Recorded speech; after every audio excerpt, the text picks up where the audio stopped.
आज आपण बघूया अळूवड्यांच्या या छोट्या छोट्या बाईटशी छान मस्त डेलिशियस रेसिपी। बऱ्याचदा काय होतं ना, अळूवड्यांचे रोल वळताना ते टाईट बरोबर वळले जात नाहीत किंवा तळणीमध्ये बऱ्याचदा ओपन होतात आणि हे सगळं करणं फार टाईम कन्झ्युमिंगही असतं। त्यामुळे आज थोडीशी एक सोपी वेगळी पद्धत बघूया। नॉर्मल आपल्याला अळूची पानं घ्यायची आहेत, त्याच्या अशा जाडसर शिरा असतील त्या चिरून घ्यायच्या आहेत। हे बघा, अशा पद्धतीने मस्त सॉफ्ट पान मिळालं पाहिजे, शिरा मध्ये मध्ये आल्या नाही पाहिजेत वळताना किंवा त्याच्या घड्या करताना। अशा पद्धतीने अळूची पानं आपल्याला स्वच्छ धुवून त्याच्या शिरा काढून घ्यायच्या आहेत आणि साईजप्रमाणे सॉर्ट करून घ्यायची आहेत। जे मोठं पान असेल ते आपल्याला वरच्या साईडला ठेवायचं आहे, छोटी पानं आतल्या बाजूला। तर आता आपण त्याला लावायचं पीठ तयार करून घेऊया। साधारणपणे 2 जुड्या अळूच्या म्हणजे 5-5 पानं ईच, त्याच्यासाठी मी घेतले आहे 2 कप बेसन चण्याचं पीठ, साधारणपणे 2 ते 3 चमचे तांदळाचं पीठ, ओवा हातावर क्रश करून मी घातलेला आहे, हळद घातलेलं आहे, लाल तिखट आवडीनुसार घालायचं आहे। इम्पॉर्टंट इन्ग्रेडियंट याच्यामध्ये आहे गोडा मसाला, त्याने खूप मस्त चव येते। साधारणपणे 3 ते 4 चमचे मी गोडा मसाला घातला आहे। चवीनुसार मीठ, आलं, मिरची, लसूण आणि कोथिंबीर याची पेस्ट आहे। चिंच गुळाचं पाणी घालायचं आहे, थोडंसं जास्तच घालायचं आहे। त्यामुळे काय होतं, अळूची पानं थोडीशी खाजरी जरी असतील तरी ते याच्यामध्ये बॅलन्स होऊन जातं। त्यामुळे चिंच गुळाचं पाणी आंबट असणं खूप इम्पॉर्टंट आहे। लिंबाचा रस वापरू नका, शक्यतो चिंच गुळाचं पाणीच याच्यामध्ये वापरायचं आहे। आणि अशा पद्धतीने आधी आपल्याला हाताने मिक्स करून घ्यायचं आहे, गुठळ्या फोडून घ्यायच्या आहेत। त्यानंतर हळूहळू पाणी टाकून त्याची कन्सिस्टन्सी ॲडजस्ट करून घ्यायची आहे। खूप पातळही ठेवायचं नाही आहे आणि खूप दाटसरही ठेवायचं नाही आहे। खूप दाटसर असेल तर अळूवड्या थोड्या कोरड्या होतात आणि पातळ असेल तर त्या अळूवड्या व्यवस्थित स्टिकी होणार नाहीत आणि मग त्या ओपन होत राहतील जेव्हा आपण तळू त्यांना तेव्हा। तर अशा पद्धतीने साधारणपणे या कन्सिस्टन्सीचं पीठ आपल्याला तयार करून घ्यायचं आहे। 10 ते 15 मिनटं या पिठाला भिजू द्यायचं आहे, त्यानंतरच तयार करायला घ्यायचे आहेत। 10 मिनटानंतर साधारणपणे मी याच्यामध्ये तीळ घातलेले आहेत आणि तेही असे वरचेवर मी मिक्स करून घेतलेले आहेत। आता आपण अळूच्या पानांना हे पीठ लावून घेऊया। तर अशा पद्धतीने उलट्या बाजूला आपल्याला सगळ्यात आधी हे पीठ लावून घ्यायचं आहे। मधला शीर काढलेला गॅप जर जास्त असेल तर खालून थोडंसं पान एकावर एक ठेवायचं, जेणेकरून ते पीठ बाहेर जाणार नाही। जसं तुम्हाला सोयीचं वाटेल तसं करायचं, पण नॉर्मल आपण अळूवडी करताना जसं पीठ लावतो तसंच पीठ आपल्याला लावून घ्यायचं आहे। पण पुढे कसं करायचं ते मी तुम्हाला दाखवतेच आहे। हे बघा, अशा पद्धतीने व्यवस्थित पीठ स्प्रेड करून घ्यायचं आहे। पीठ लावतानाही लक्षात ठेवायचं, खूप दाटसर लेअर द्यायचा नाही आहे पिठाचा, नाहीतर मग ते जास्त चिकट होऊन स्लिपरी होतं पान आणि मग ते निघायला लागतं, ते व्यवस्थित बसत नाही एकमेकांवर। तर अशा पद्धतीने पूर्ण पानभर आपल्याला पीठ लावून घ्यायचं आहे। वरच्या साईडने असं आपल्याला फोल्ड करून घ्यायचं आहे पान, आणि फोल्ड केलेल्या भागावरही पीठ लावून घ्यायचं आहे, कारण त्यावरही अजून एक घडी येईल, मग तीही चिकटली गेली पाहिजे। खालच्या साईडचे जे 2 भाग आहेत तेही अशा पद्धतीने वरती आपल्याला पिठावर चिकटवून घ्यायचे आहेत, त्याच्यावरतीही पीठ लावून घ्यायचं आहे, जेणेकरून त्याच्यावरती येणारा भागही व्यवस्थित स्टिकी राहील आणि कुठल्याही बाजूने ही पानं ओपन होणार नाहीत शक्यतो तळणीमध्ये।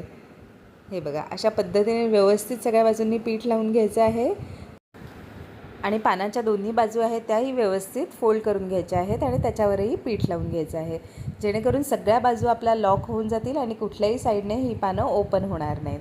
हे बघा, अशा पद्धतीने। आणि हे झाल्यानंतर अशा पद्धतीने वरतून फक्त एक फोल्ड करायचं आहे। नॉर्मल अळूवड्या वळतो तशा वळायची गरज नाही। हे बघा, फोल्ड केल्यानंतरही वरच्या भागाला आपल्याला पीठ लावून घ्यायचं आहे, कारण तशाच पद्धतीचं अजून एक पान आपण याच्यावरती ठेवणार आहोत आणि अशा पद्धतीने आपण त्याचे लेअरिंग करणार आहोत। हे बघा, सेम साईजचं ऑलमोस्ट मी अजून एक पान घेतलेलं आहे। आधी मी दाखवलं होतं त्याच पद्धतीने याला व्यवस्थित पीठ मी लावून घेतलेलं आहे। वरच्या साईडनेही व्यवस्थित त्याला पीठ लावून घ्यायचं आहे आणि अशा पद्धतीने साधारणपणे पानं खूप छोटी असेल तर 4 लेअर, मीडियम साईजची पानं असेल तर साधारणपणे 3 लेअर आपल्याला करून घ्यायचे आहेत। आणि ज्या ताटामध्ये आपल्याला स्टीम करायची आहे ही अळूवडी, त्याला थोडंसं तेल लावून घ्यायचं आहे, पाणी गरम करून ठेवायचं आहे स्टीमरमध्ये। पाणी गरम झाल्यानंतरच हा स्टीमर आपल्याला ऑन करायचा आहे आणि याच्यामध्ये ही ताटली ठेवायची आहे वाफवायला। साधारणपणे एक 12 मिनटामध्ये, 10 ते 12 मिनटामध्ये हे व्यवस्थित वाफवून तयार होतात। आणि तोपर्यंत मी काय करते आहे, तोपर्यंत तुम्हाला नॉर्मल अळूवडीची पद्धतही दाखवते आहे। त्यामुळे ज्यांना अगदी ट्रेडिशनल अळूवडी आवडत असेल वळलेली, तेही करू शकतील। तर तीही आपल्याला अशाच पद्धतीने एक पान उलटं घ्यायचं आहे, त्याच्यावर पूर्णपणे पीठ लावून घ्यायचं आहे. ही पद्धत जनरली सगळ्यांना माहिती असते, स्टील मी दाखवते आहे. काही छोटे छोटे टेक्निक्स आणि पद्धती असतात त्या सगळ्यांच्या थोड्या थोड्या वेगवेगळ्या असतात. सो अशा पद्धतीने आपल्याला एका पानाच्या उलट्या साईडला लावून घ्यायचं आहे पीठ, आणि दुसरं पान आपण जेव्हा ठेवतो तेव्हा ते पहिल्या पानाच्या उलट्या बाजूला ठेवायचं आहे. म्हणजे पहिल्या पानाचं टोक असेल तिथे दुसऱ्या पानाचं शेवट असला पाहिजे, टोक खाली असलं पाहिजे. अशा पद्धतीने पानांचे लेयर आपल्याला करायचे आहेत, जेणेकरून आपण तो रोल करतो तो इक्वली डिस्ट्रीब्यूट होतो. एका साईडने तो खूप जाडसर झालेला आहे, दुसऱ्या साईडने पातळ झालेला आहे असा होणार नाही.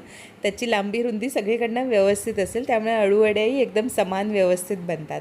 हे बघा, अशा पद्धतीने साधारणपणे 3 ते 4 पानांचा आपल्याला रोल करून घ्यायचा आहे. मगाशी आपण केलं तसेच दोन्ही कोपरे याचे वळून घ्यायचे आहेत, पण मगाशी आपण जास्त फोल्ड केलेले होते कारण आपल्याला फक्त घड्या करायच्या होत्या. तर आत्ता तसं करायचं नाही आहे. आता थोडंसं आपल्याला वरती वळून घ्यायचं आहे आणि त्यानंतर या पानांचा आपल्याला रोल करायचा आहे. हे बघा, मागच्या वेळेस दाखवलं त्याच पद्धतीप्रमाणे सगळीकडे वरतूनही पीठ लावून घ्यायचं आहे, जेणेकरून आपले रोल आणि वरच्या सगळ्या लेयर्स एकमेकांना व्यवस्थित स्टिक होतील. अशा पद्धतीने दोन्ही कडाही आपल्याला लॉक करून घ्यायच्या आहेत व्यवस्थित. हे बघा, आणि तुम्ही पिठाची कन्सिस्टन्सी बघू शकता, अजिबात ते पातळ नाही आहे, पानावर व्यवस्थित ते राहतं आहे. याचा अर्थ आपल्या पिठाची कन्सिस्टन्सी व्यवस्थित झालेली आहे आणि खूप दाटसरही नाही आहे, कारण आपल्याला ते व्यवस्थित स्प्रेड करता येत आहे. हे बघा, अशा पद्धतीने.